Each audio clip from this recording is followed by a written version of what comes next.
Thank you very much, Jamhuriyat.com, for having me here on to comment on Turkish elections. Uh, we just have seen the most important election and the most historical election in Turkish history since the Republic has been established in 1923.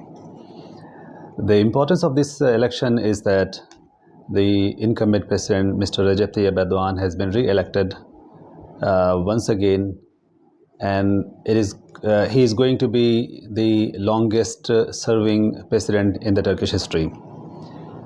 He won his first election in 2002 November, when he had first established his AK party, Adalet ve Kalkınma party. His party is now known as an Islamist fundamentalist party. But if we look back at the history of this party, we can easily figure it out why the party has become very successful and popular in Turkey, and why the Turkish voters had flocked and had come to vote to this party and have been voting for this party for the last 2 decades. If we see that in 2002 the Turkish politics was completely mismanaged by the weak coalition governments, and the economy was extremely mismanaged. The lira was going down, and at the same time the repeatedly military coup had made the Turkish politics more vulnerable. So politicians of all classes, the secularist, the Islamist, the nationalist, and the Kurd, and the other ethnic groups, everyone was so much disenchanted, and they were not happy at all of the state of affairs. At that time, Recep Tayyip Erdogan was an Islamist leader, and he was the mayor of Istanbul in 1996, and he had just sung a song in the district of Sirt, where he sang a song of famous poet Ziya Gökalp. And the court found that this poem is extremely religious and it violates the secular credentials of Turkish constitution. As a punishment, he was banned from politics and he was jailed for 10 months. But if you see, Erdogan had turned this jail and this punishment into an opportunity. And he came out from jail and he started speaking more loudly for political role, and he started speaking with his political party, the Islamist party, the Sadat party, for a greater role. However, if you see that the Islamist party did not give him the chance which he deserved. He was a proven performer because he had changed the face of Istanbul. When he became the mayor of Istanbul in 1996, at that time Istanbul was a poorly managed city. But the time he left the city, Istanbul had become one of the best cities, and it had won the international award for best municipalities. From this point, Erdogan became ambitious and he asked the Islamist Sadat party to give him greater role. However, the Sadat party denied, and they said that you are too young and you cannot have that highest seat. As a result, Erdogan rebelled against his Islamic party, the Sadat party, and he, along with his other friends, for example, the former President Abdullah Gül, they made a new party and they named the party Adalet ve Kalkınma, or the Justice and Development Party. One of the most important features of this party was that it was not Islamic. They were calling themselves as conservative Democrat, and they clearly said that they want to be part of European Union and they want to pursue an extremely pro-Western foreign policy. They traveled to all European countries, and they supported all the European Union-centric reforms in the Turkish constitution. At the same time, they were conservative, so they got the support of the conservative votes, and they got the support of secularists and Kemalist. And finally, they also offered promises to the Kurdish population who were denied of many of their ethnic rights, especially the use of Kurdish language. Erdogan promised that he would give all the necessary rights to the Kurdish population. And this was the social engineering which Erdogan made in 2002, and he won the landslide victory in the recent past of Turkish history. However, as you know, he was jailed and he was banned. He was not able to become prime minister for almost 7 months. After some time, the parliament reformed, uh, introduced a new bill, and Erdogan was able to contest a new election, and he became member of parliament and he became prime minister. From this point, you can easily see that Erdogan has emerged as a new leader and as a person who can engineer new realities. And he won almost all elections from 2002 to 2023. Even though he was a pro-European leader, but the European Union did not give him the necessary response to become the member of European Union. And he was extremely unhappy of the European Union's speed to grant the status of membership. In the last 20 years, he has learned that European Union is not interested at all to give Turkey the European Union membership. In 2010, when the Arab uprising started, and especially violent incidents happened in Syria, in Iraq, and in many other countries, Erdogan thought that it could be his opportunity, and he started supporting some of the Islamic groups in these countries who might have in turn support him in his regional politics. Many Western countries were also happy for this intervention, and they supported many of the violent groups. However, in between, the most of the Western countries, they backtracked and they stopped supporting Turkey, and Turkey became alone the victim of mass migration, violence, and most importantly, Russia started sending the air force to Syria, and Russian airplanes were bombing the Syrian cities. And when one of the Russian airplane violated the Turkish airspace, and Turkey shot down that aeroplane, then the response of the NATO members who should have supported Turkey, Erdogan thought that the response of NATO members and Western countries is insufficient, and he did not get the support he expected as a member of NATO alliance. From here, he started rethinking his foreign policy, and he started switching to more Eurasian foreign policy. He started becoming closer to Russia, China, India, and other Asian countries. And this was major shift in his foreign policy. And from 2015 onwards, you can see that the direction of Turkish foreign policy has been extremely to the direction of Russia, China, and Asia, and of course the Middle East. From these mistakes, Erdogan also learned that his policy of interventions in Syria were not useful, and he repaired his relations with Syria, with Egypt, with China, with Iran especially, and with other countries as well. Meanwhile, his relations were also broken with Gulf countries, especially Saudi Arabia and UAE, and he thought that it is time to repair these relations. From all these repairing, all these changes, we saw that Erdogan has proven himself as a most pragmatic leader.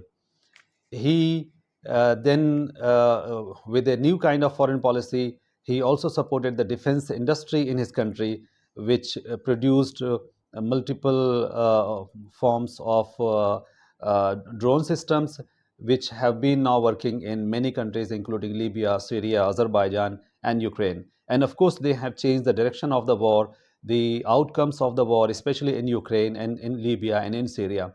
So now Erdogan has a defense industry, a booming defense industry in Turkey, and a new foreign policy. And from this point, he started his campaigned for a new election in 2023, and he specifically uh, uh, campaigned on a booming defense industry and a new foreign policy.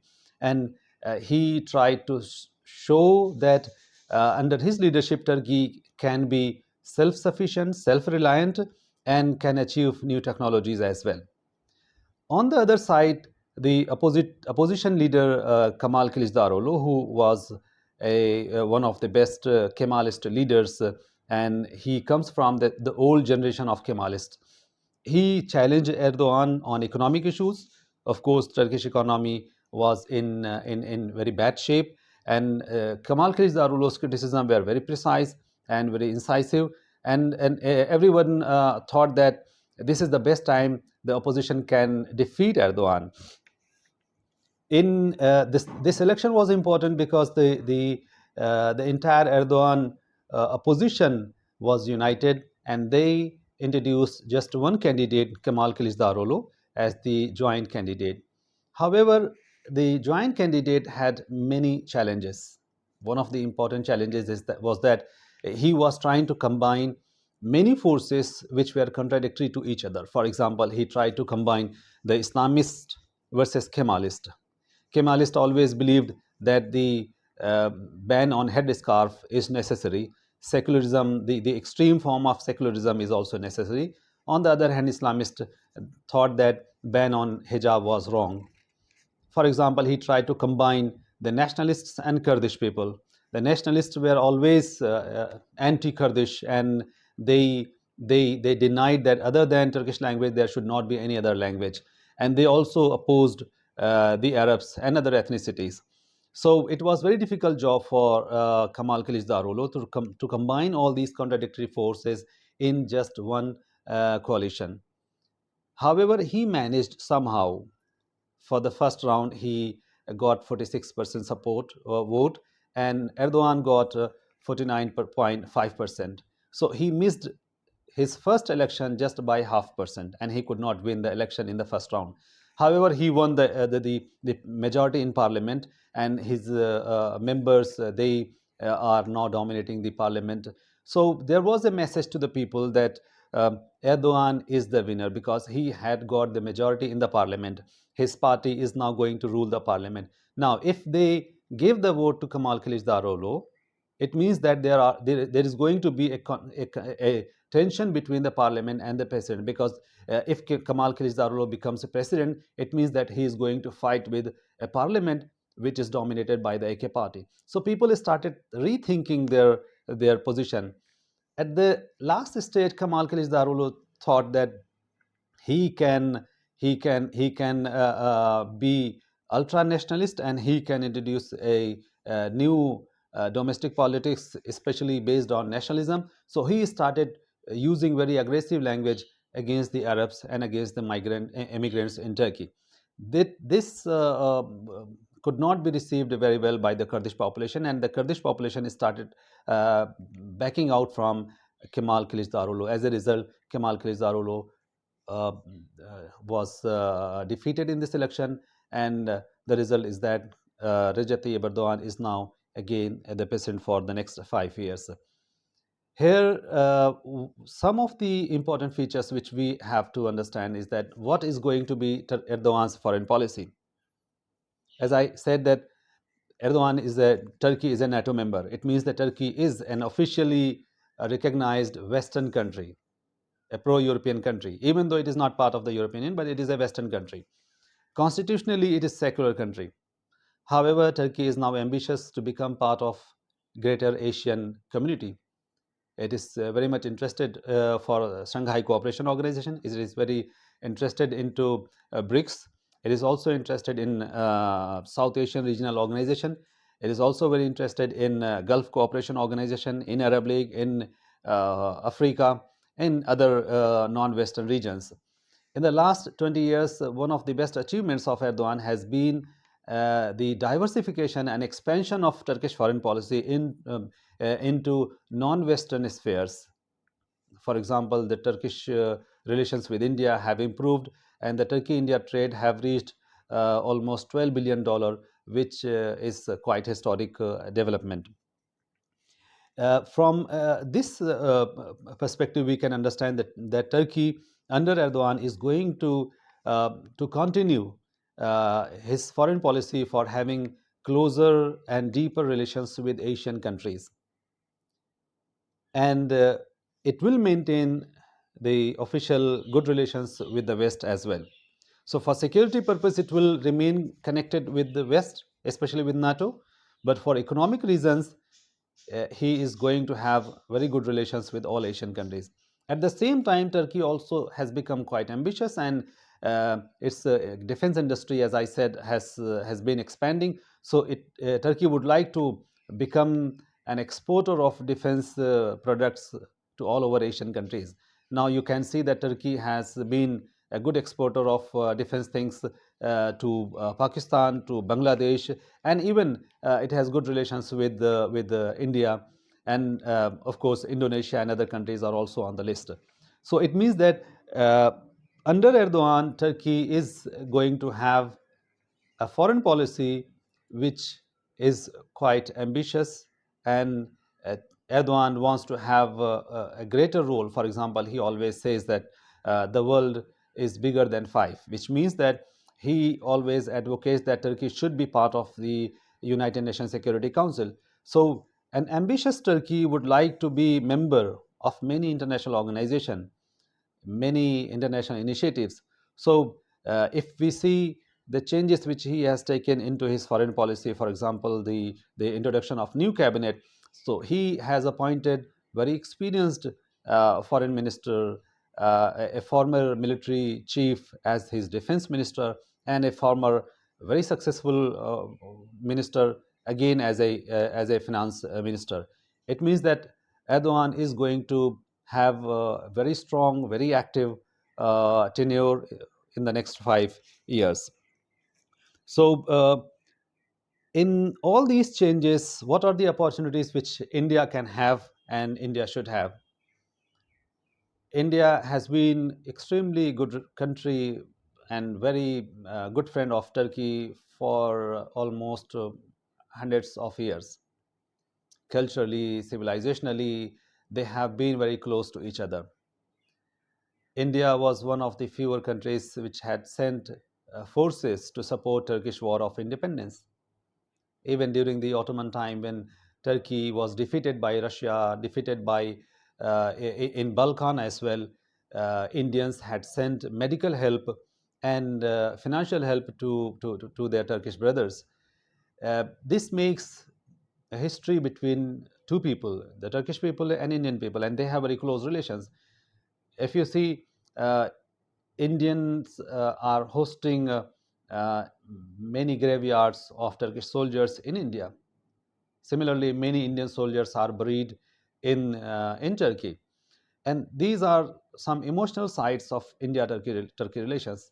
However, there are some problems, especially um the problem of Jammu and Kashmir, which has been appearing as a major contention between India and Turkey.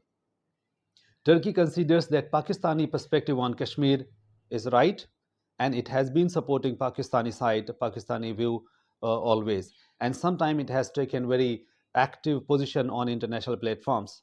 However, Indian position has been conveyed to Turkey that if there is any issue between India and Pakistan, it should be discussed and solved between the two countries, and it should remain as a bilateral issue. At the same time, the issue of Jammu and Kashmir is an internal affair of India, and Turkey should stay away from taking such positions which are not in good understanding. So, this issue has been making some misunderstanding between the two countries. In my understanding, in 1994, the two countries had reached an agreement, and they had decided that both countries will try not to disturb each other's, and they should try not to interfere in each other's internal affairs. For some reasons, we have seen that in the last few years, they have been talking about their internal affairs uh, in reaction. However, I can see that there are some possibilities, some chances of change of this position. In the last few months, Erdogan has taken some steps, and the Indian side has also sent a delegation to Turkey to take some corrective steps between the two countries, so that the relations can improve and can be repaired once again. Economic relations are improving very much. However, the political relations have to be repaired at required speed. What are the main common things which India and Turkey can do together and can overcome their differences? For example, China is expanding. Chinese economic might, is military might, is a is a greater risk to destabilize smaller countries. And India is one of such countries which can compensate and can be an alternative source of supplies for many smaller countries. So India's growing role in Africa is much more appreciated by the African countries. India's greater role in Central Asia is much more needed and uh, required, and of course appreciated by the Central Asian countries. So Turkey is also welcoming India's increasing role in global politics. India and Turkey have common things in Central Asia, in Africa, in many other countries. So, in this way, if India and Turkey they are going to join hands, they can make the world more multipolar, and they can, of course, make the world politics more multidimensional, and then they can cooperate on many international affairs, international issues. So, in this way, I understand that the Turkey India have so many common interests, and there is no need that these interests should not be worked together. And for these common interests, they can compromise and they can reach an understanding so that they can work together. So, in this election, I see a good opportunity for India Turkey relations to improve again and to make a new beginning for both countries. So, these are few points which I have to make on recent Turkish elections. I once again thank you very much and thank you, Jamhuriyat.com team.